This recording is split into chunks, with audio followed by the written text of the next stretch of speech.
Hola, ¿qué tal? Mi nombre es Fernando y sean bienvenidos a Hablemos de Whisky. Les recuerdo que no hay malos whiskies, solo hay whiskies que no son tan buenos como otros.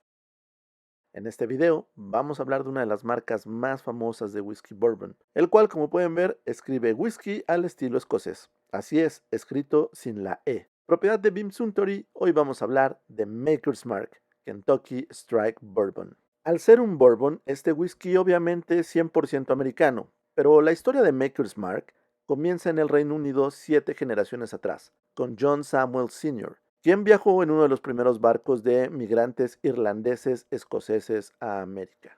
Una vez establecida en el nuevo continente, la familia Samuels tuvo varios descendientes que de una u otra forma siempre estuvieron involucrados en la elaboración de whisky, antes de llegar a crear la receta que actualmente se vende bajo el nombre de Maker's Mark. De hecho, fue hasta la sexta generación que la familia Samuels, en el año de 1845, lanzó oficialmente su primer whisky tipo bourbon, el T.W. Samuels Straight Bourbon Whisky. T.W. son las iniciales de Taylor William Samuels, quien un año antes había fundado la primera destilería comercial propiedad de los Samuels, la cual se ubicaba cerca de lo que actualmente es Samuels Depot en Kentucky. Su hijo William Isaac Samuels murió prematuramente, por lo que fue el nieto de T.W., Leslie Samuels, quien se hizo cargo de la dirección de la destilería familiar y la dirigió hasta que la prohibición le obligó a cerrarla en 1920. Leslie era un hombre muy inteligente que se graduó con honores de Richmond College. Más adelante, y anticipándose al fin de la ley seca, en 1933, Leslie construyó una nueva destilería, a la cual volvió a poner el nombre de T.W. Samuels, solo que esta vez la ubicación fue en el poblado de Deadsville, un lugar más cercano a las vías del tren,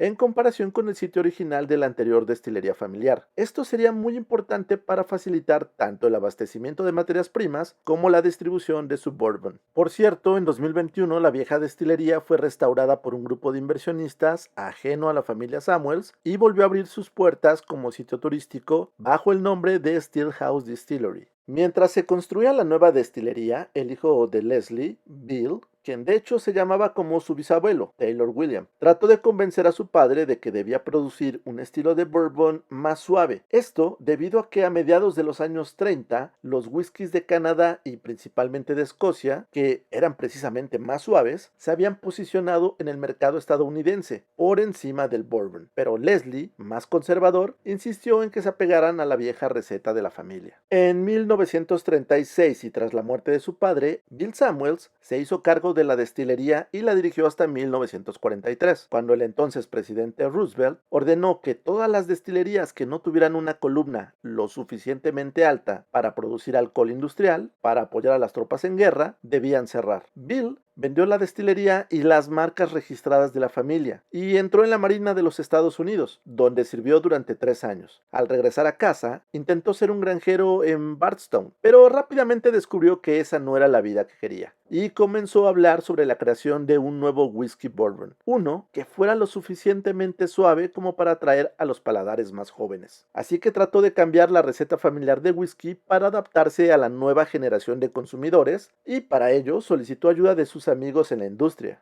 incluidos Hap Modlow de Jack Daniels, Jeremiah Beam, obvio, de Jim Beam, Ed Shapira de Heaven Hills y el mismísimo Julian Pappy Van Winkle. Todos le proporcionaron muestras de levadura, incluso Van Winkle también le envió muestras de su destilado. Así que con los consejos de sus amigos y el aliento de su esposa Margie, Bill Samuels se propuso no solo volver a destilar whisky, sino hacer un whisky con más delicadeza. Aunque era poco común, en ese momento ya existían un par de bourbons que usaban trigo en lugar de centeno, como grano aromatizante. Uno de ellos, el Old Fitzgerald de Pappy Van Winkle. Bill pensó que una mezcla con granos de este tipo crearía el tipo de bourbon que buscaba, y experimentó con esa idea. Y como no quería esperar el tiempo necesario para madurar el bourbon, basó su ahora famosa mezcla de granos en los resultados que obtuvo de experimentar con hogazas de pan hechos con las diferentes combinaciones de granos. Así fue como sustituyó el tradicional centeno, que es de un sabor más amargo y picante, con trigo rojo de invierno, con un sabor más suave. De hecho, en este punto hay dos versiones. Una dice que Bill quemó por accidente la receta familiar y por eso se vio obligado a crear una nueva, y la otra cuenta que una vez que decidió su nueva mezcla de granos, ceremoniosamente y enfrente de su familia, fue que él mismo le prendió fuego a la única copia que quedaba de la receta familiar de 170 años. Como sea, una vez que tuvo la receta para su nuevo estilo de bourbon más suave, lo siguiente era conseguir una destilería para producirlo. Por lo que en el otoño de 1953, Bill compró un terreno de 200 acres, el cual incluía la pequeña destilería de Burke Spring en Happy Hollow, cerca de Loretto, Kentucky. En febrero de 1954, se destiló el primer lote de 19 barriles de su nueva fórmula de whisky. Durante los siguientes años, mientras el whisky maduraba, su esposa Margie Samuels se dedicó a crear una identidad para el nuevo whisky, una tarea que se hizo más difícil, ya que Bill había vendido las marcas con el apellido familiar, por lo que no podía usarlo. La historia que se cuenta es que ella soñó el nombre, y que proviene de su colección de peltre inglés. La idea era que el bourbon de los Samuels, al igual que los artesanos del peltre, dejaría una marca en sus piezas más orgullosas, la marca del fabricante, Maker's Mark. Pero además del nombre, Margie diseñó la tipografía escrita a mano, así como las etiquetas rasgadas, la botella cuadrada e inspirada en el coñac, la inmersión de cada botella en cera roja. Incluso desarrolló el elegante pull tab que todavía se usa hoy para romper el sello de cera. Y aunque hay muchas otras botellas de licor que están selladas con cera, las gotas largas de cera en cada botella de Maker's Mark son únicas y están patentadas. Además, la cera sigue siendo suministrada por la misma empresa familiar en Indiana. La primera botella de Maker's Mark se embotelló y se sumergió a mano el 8 de mayo de 1958 y todavía se bañan a mano hasta el día de hoy. Pero ojo, Maker's Mark no fue un éxito de la noche a la mañana. De hecho, durante sus primeros 25 años fue una marca que se vendía prácticamente solo en Kentucky. Y es que pareciera que al principio Maker's Mark tomó malas decisiones. Primero, crearon una marca desconocida en un momento en que la industria del bourbon no la estaba pasando bien. Segundo, el producto fue lanzado a un precio más alto en comparación a su competencia. Y tercero, y relacionado con el punto anterior, la misma marca se promocionaba como un producto caro. En aquel entonces, el precio del bourbon era bajo, pues se dirigía principalmente a consumidores con pocos recursos económicos. Sin embargo, Maker's Mark le puso un precio muy por encima de la media suburban. Pero la familia Samuels ignoró por completo el contexto que rodeaba la industria del bourbon. De hecho, querían que la gente pensara diferente sobre esta bebida espirituosa. Si bien la percepción general era que el bourbon era una bebida áspera, la fórmula de Maker's Mark con el trigo rojo de invierno en lugar de centeno le daba una suavidad poco común al bourbon, aunque es importante mencionar que los Samuels no fueron los primeros en utilizar trigo en su mezcla de granos para elaborar bourbon. De hecho, las recetas de bourbon con trigo son de antes de la prohibición en Estados Unidos, y aunque muchos consideran a William LaRoe Weller como el pionero de este estilo, en realidad hay poca evidencia que demuestre esto. Cuando surge Maker's Mark, los precios del bourbon eran bajos, pues se dirigía principalmente a consumidores con pocos recursos económicos. Sin embargo, la familia Samuels le puso un precio muy por encima de la media suburban, lo que junto con la falta de reconocimiento de la marca, representó ventas bajas durante los primeros años. Y en lugar de cambiar de estrategia y bajar el precio, en 1965, Maker's Mark lanzó una campaña para enfatizar su alto precio. El eslogan o lema publicitario fue It tastes expensive and is, o sea, sabe caro y lo es. Y en realidad al principio esto no impulsó las ventas, por lo que muchos veían a Maker's Mark como el pasatiempo favorito de personas con dinero. Pero el bourbon de los Samuels era bueno, así que ellos esperaban que el precio alto eventualmente fuera visto como un indicador de calidad. Curiosamente, lo que terminó por consolidar a la marca fue un artículo publicado en 1980 en la portada del Wall Street Journal, titulado Maker's Mark Goes Against the Grain to Make Its Mark, es decir, Maker's Mark va contracorriente para dejar su marca, en el cual el periodista David Garino describía a Maker's Mark como un modelo ineficiente por elección. La familia Samuels, lejos de molestarse, tomó esto como un cumplido, ya que para ellos el objetivo nunca había sido ser el más grande o el más eficiente. Posteriormente, la compañía Hiram Walker compró la marca al año siguiente y después pasó a Allied Domecq, luego a Pernod Ricard y finalmente a lo que se convertiría en Beam Suntory en 2005. Ahora que conocemos la historia detrás de Maker's Mark, pasemos a su revisión a detalle.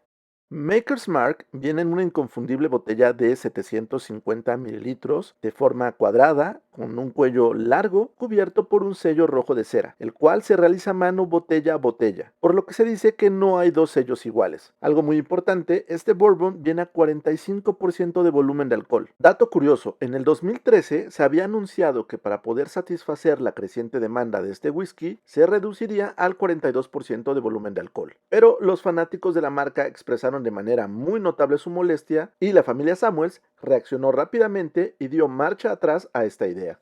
Si bien se dice que Maker's Mark es un bourbon de trigo, ojo aquí, probablemente ya lo saben, pero para quienes son nuevos en el mundo del bourbon, por ley, este tipo de whisky debe tener entre 51 y 80% de maíz, o sea que la base de cualquier bourbon siempre será el maíz. Y a partir de ahí, las marcas mezclan este cereal con otros granos, como puede ser centeno, cebada, generalmente malteada, y pocas veces se utiliza el trigo. Por eso, cuando un bourbon utiliza este cereal, se les llama wheated bourbon o bourbon de trigo. Pero en realidad difícilmente el trigo supera el 20% de la mezcla. En el caso de Maker's Mark, la mezcla es de 70% maíz, 16% de trigo y 14% de cebada malteada.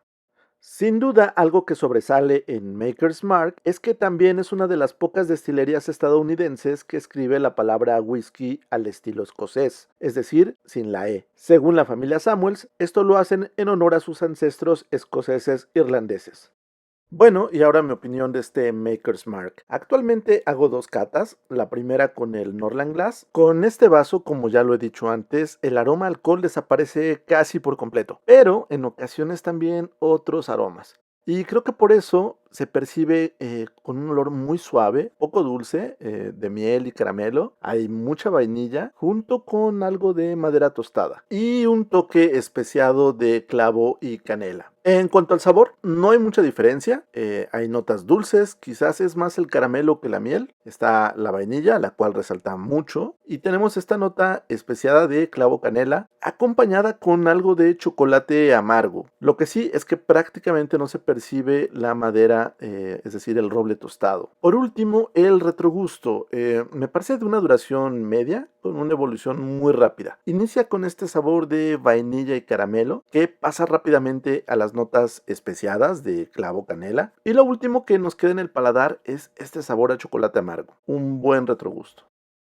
La segunda cata la realizo con la copita Glencairn, la cual normalmente me permite apreciar otros aromas y sabores. En este caso, el aroma de inicio se percibe muy dulce, con una gama de notas como miel, caramelo, melaza, azúcar mascabada, y luego tenemos vainilla, junto con algo de manzana y un ligero aroma de roble tostado. Pero lo que resalta sin duda es esta nota especiada de canela, clavo, que recuerda a los bourbon con influencia de centeno. Un muy buen aroma. En cuanto al sabor, diría que es sorprendente menos dulce de lo que esperaba comparado con su aroma, además de que es ciertamente suave considerando sus 45 grados de alcohol. Hay sabores de caramelo, un poco de miel, mucha vainilla y también notas de canela clavo, que no llegan a ser tan picantes o astringentes como sucede cuando el bourbon usa centeno en su mezcla. También un muy buen sabor. El retrogusto o final con la copita Glencairn. Me parece de una duración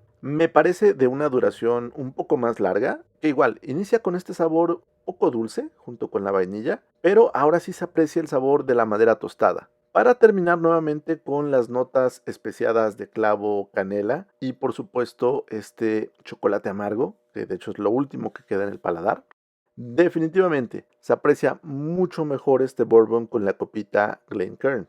Siento que se pueden percibir mejor todos los aromas y sabores que tiene este whisky. En conclusión, este Bourbon Maker's Mark es para mí un buen whisky, muy recomendable, especialmente si creen que todo el whisky norteamericano es del estilo dulce como Jack Daniels o Jim Beam. Sin duda, este destilado con influencia de trigo nos permite apreciar otra gama de aromas y sabores que desde luego también son parte del estilo estadounidense.